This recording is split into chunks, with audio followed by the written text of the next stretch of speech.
Para hablar de esto y qué impacto tendría este tipo de reformas, estamos en comunicación con María Paula Lozano. Ella es integrante de la Asociación Latinoamericana de Abogados y Abogadas Laboralistas y, por supuesto, bueno, es abogada y socióloga. Bueno, Paula, gracias por tu tiempo. En este caso, primero quiero empezar por lo último que mencionaba. En el caso de que haya una rebaja de las contribuciones patronales a la seguridad social, ¿cómo impactaría directamente a los trabajadores y trabajadoras? Hola, buenas noches, gracias por la entrevista. Y es una medida que, en primer lugar, la pregunta es ¿cuál es el objetivo de estas medidas? Esa es la primera pregunta. ¿Para qué una reforma laboral? ¿Qué se necesita? ¿Qué necesitamos reformar? ¿Qué se propicia? ¿No? Esa es la primera pregunta, porque en general se habla de modernizar.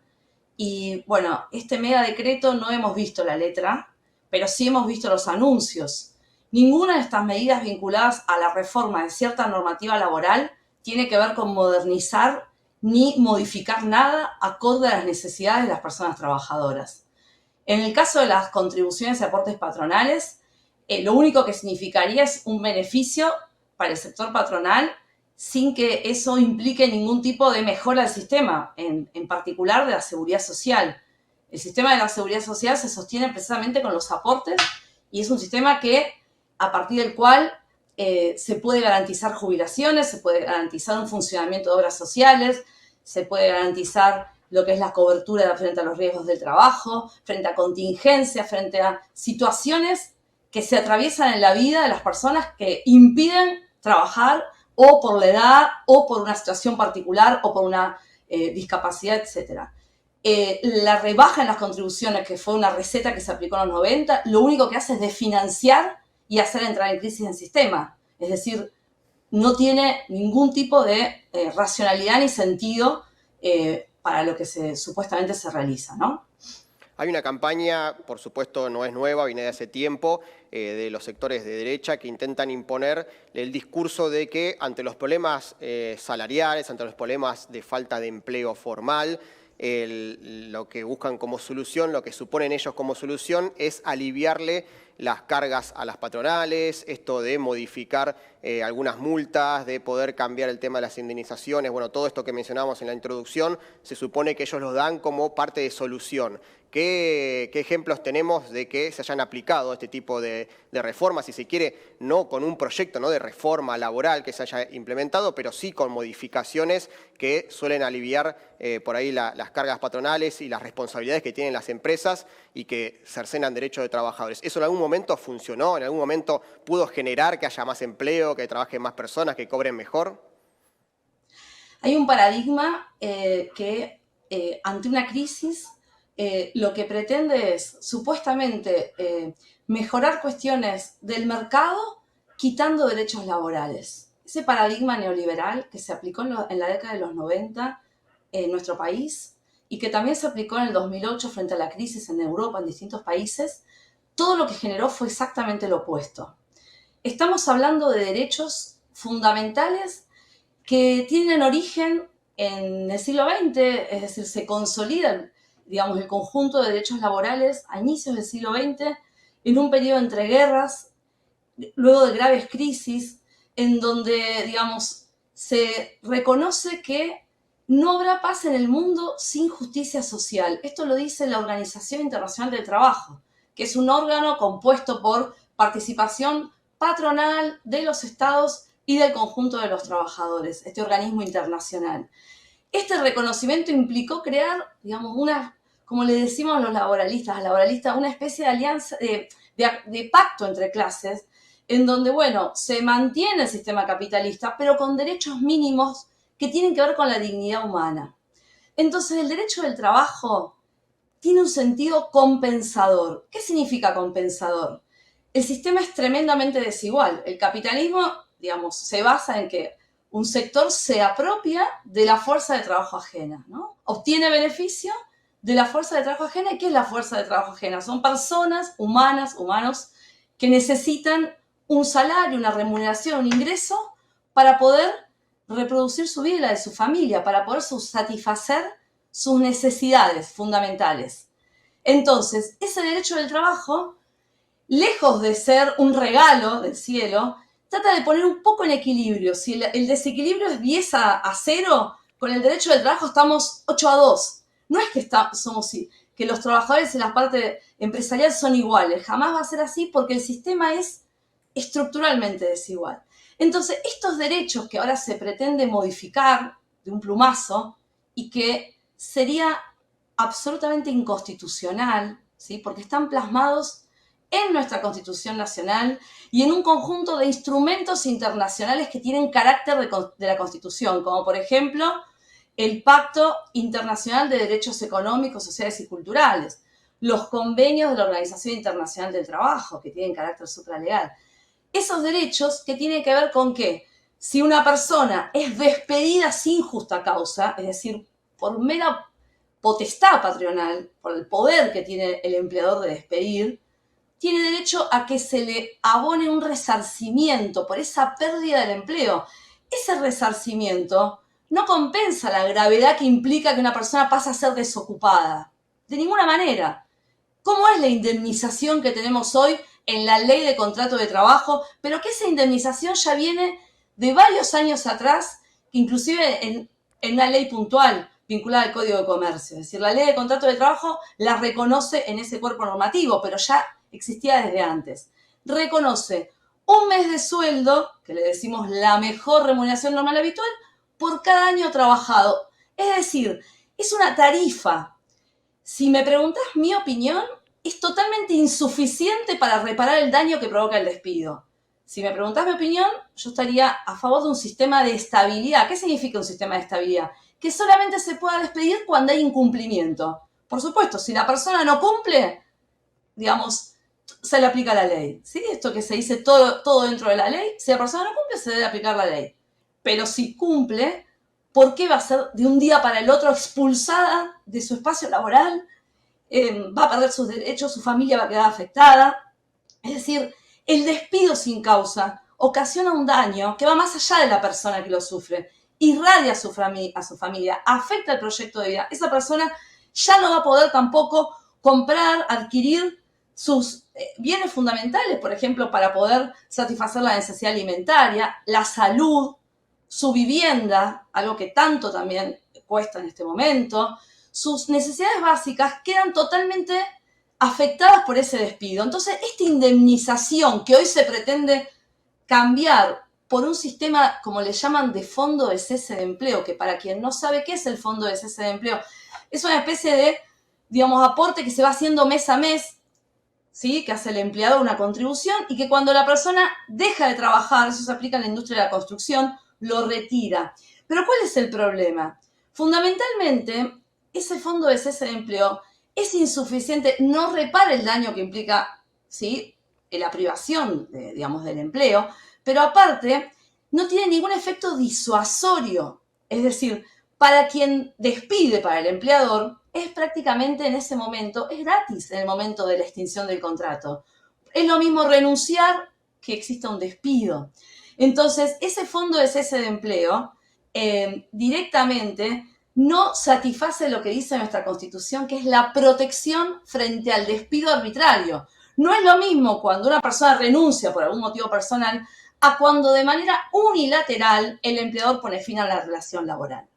Otra de las cuestiones que se propicia modificar es el famoso llamado periodo de prueba. ¿Qué es el periodo de prueba? Es un lapso en el cual, al inicio de la relación laboral, supuestamente el empleador puede evaluar si esa persona tiene aptitudes o no para ocupar un puesto determinado. Ahora, ¿qué implica en nuestra legislación actual? Que si esa persona es despedida durante el periodo de prueba, que son 3 meses, no va a tener ningún tipo de indemnización. Eso contradice otras normas de nuestra ley de contrato de trabajo. Por ejemplo, en el caso que haya un contrato celebrado y que después nunca se efectivice. En ese caso hay derecho a un resarcimiento, pero con el periodo de prueba no, porque es un instituto que se introdujo en la década de los 90. ¿Y cuál es el problema? Lo voy a decir en forma sencilla. Si después tuviésemos estabilidad, es decir, yo supero ese periodo de prueba que podría ser de 3, 6 meses, pero después no se me va a poder despedir, tiene sentido que sea flexible el ingreso al empleo. Pero si yo paso al día siguiente, es decir, hoy, paso al día 91 o al cuarto mes, el empleador me puede despedir de un día para el otro y me va a pagar solo un salario. Con lo cual, ¿cuál es la razón de ser de este beneficio? Porque en realidad es una condición que implica un beneficio para el empleador. Extenderlo 8 meses.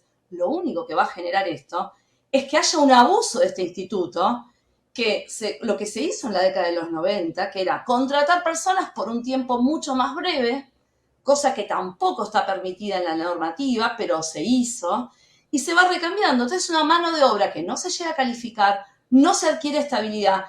Las familias tampoco pueden estabilizarse en un proyecto porque la alternancia permanente irradia a otros aspectos de la vida también. No beneficia al empleador, tampoco genera una mano de obra calificada, algo que las empresas también demandan mucho. Hay muchos puestos de trabajo para la cual las empresas que tienen desarrollo tecnológico requieren y muchas veces dicen no tenemos mano de obra calificada. Bueno, con una extensión a 8 meses del periodo de prueba, esto va en contra de eso. Las medidas que se están propiciando hoy, no hay una que tenga que ver con modernizar ni con mejorar la posibilidad de acceso al empleo. Otra de las medidas que se está sugiriendo es lo que siempre se habla en estas campañas, que se dice así, quitar las multas de la ley de empleo. ¿Qué significa esto para quien no sabe? Uno de los flagelos más grandes que tiene el mercado de trabajo es la contratación de personas sin registración, como se le mal llama en negro, ¿sí? ¿Qué significa? Es la clandestinidad total, como le decimos, es ser un paria laboral, porque vos estás trabajando pero no tenés obra social, no tenés un recibo de sueldo, no tenés certeza de la remuneración, no tenés aportes jubilatorios.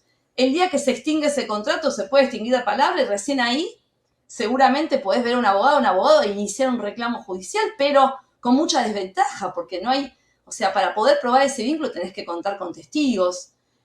Y lo que la ley de empleo hoy establece son sanciones, indemnizaciones por haber permanecido durante un tiempo sin registración, o por estar mal registrada la fecha de ingreso, o por estar mal registrada la jornada, ¿no? Estos contratos que se registran como part-time, pero son jornada completa. Bueno, si se quitan esas multas, que se llaman multas o indemnizaciones, ¿por qué indemnizaciones? Porque en realidad es lo que la persona que padeció ese terrible daño va a poder recibir al momento que reclama, ¿sí? Pero quiero decirlo esto, a nadie le gusta hacer un juicio. En realidad lo que el trabajador o la trabajadora quiere es poder trabajar, cobrar un salario digno, dejar de ser pobre. Hoy uno de los grandes flagelos es que los trabajadores son pobres y esa es la gran pregunta. Yo creo que quienes gobiernan deberían preguntarse ¿por qué las personas votaron la motosierra? ¿Cuál es ese significante? ¿Votaron quedarse sin nada? ¿O en realidad hay un hastío de una forma de vida, de unas condiciones también que son miserables? Yo creo que hay que decodificar eso. Me parece un grave error creer que es un cheque en blanco para quitar derechos, porque en realidad porque si 15 millones de personas, ¿cuántas personas trabajan? Son más o menos esa misma cantidad, son trabajadores. Sería muy paradójico que todas esas personas estén votando contra sus derechos, ¿sí? Y para no poder, ni siquiera poder reclamar cuando no estuviste registrado.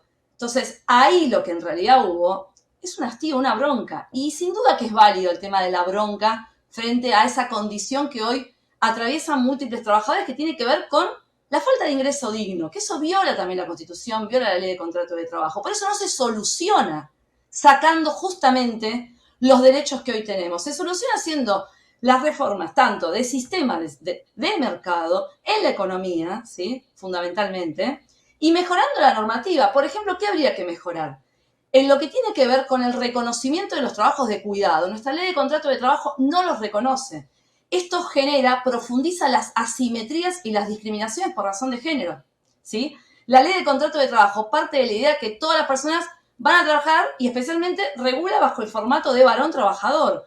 Entonces, hay todo un capítulo que amerita una transformación reconociendo licencias igualitarias para todos los géneros, para el cuidado de personas, ampliación de las licencias, ¿sí? Que los cuidados son trabajo. Bueno, estos son reformas que podrían mejorar la vida de las personas. Ahora, quitar las sanciones por la falta de registración, ¿a quién beneficia eso? Esa es la pregunta. ¿Para qué?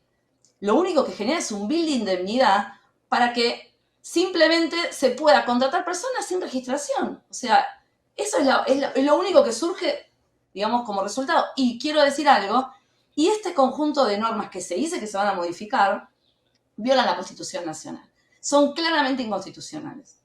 Guste o no a los gobiernos de turno, el bloque federal de constitucionalidad trasciende una coyuntura. Hay que transformar la Constitución para eso.